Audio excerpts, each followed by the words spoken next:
In Season 3, we have been on a deep dive into ways semiosis can be applied into design or illustration work.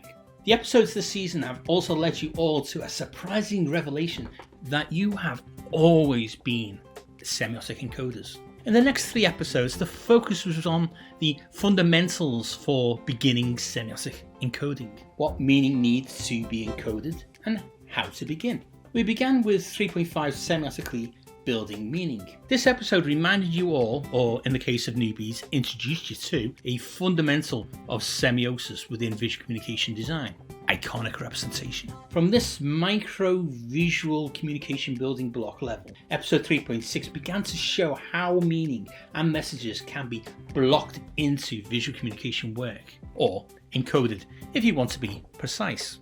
Then in episode 3.7, we cemented the semiotic encoding of meaning firmly within your ideation process. You know, the phase when you began to find ways to answer a brief. More on that next. You can watch episodes 3.5 to 3.7 individually or back to back in Omnibus 3.2 semiotic building blocks. In season 4, we will play a game of 20 questions. Each episode will answer a specific question on applying semiotics. This is about gaining knowledge to develop your own semiotic frame of mind. Applying semiosis in your ideation stages of sketching first needs a lateral step in understanding that semiotics is natural. These 20 season 4 questions will be grouped into 6 sub-themes, which will help you step your way forward a new semiotic frame of mind. To demonstrate how a small change in designers and illustrators' perspectives to what semiosis can do,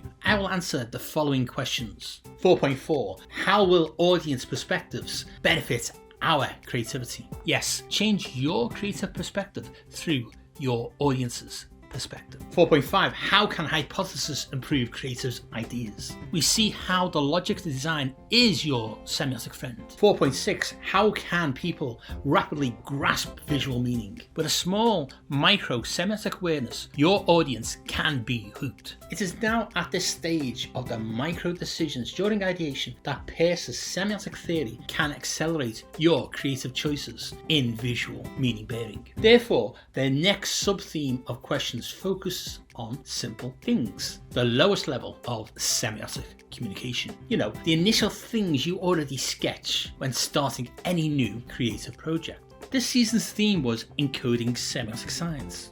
Therefore, I applied last season's Semiotic Rosetta Stone metaphor theme into applying Peirce within visual communication. Season 3 also became the first season that could be watched months ahead of YouTube by becoming a Semiosis 101 producer with a Patreon membership. That means by the time you are watching this episode of YouTube, Patreon producers are already watching season 4 episodes or even season 5.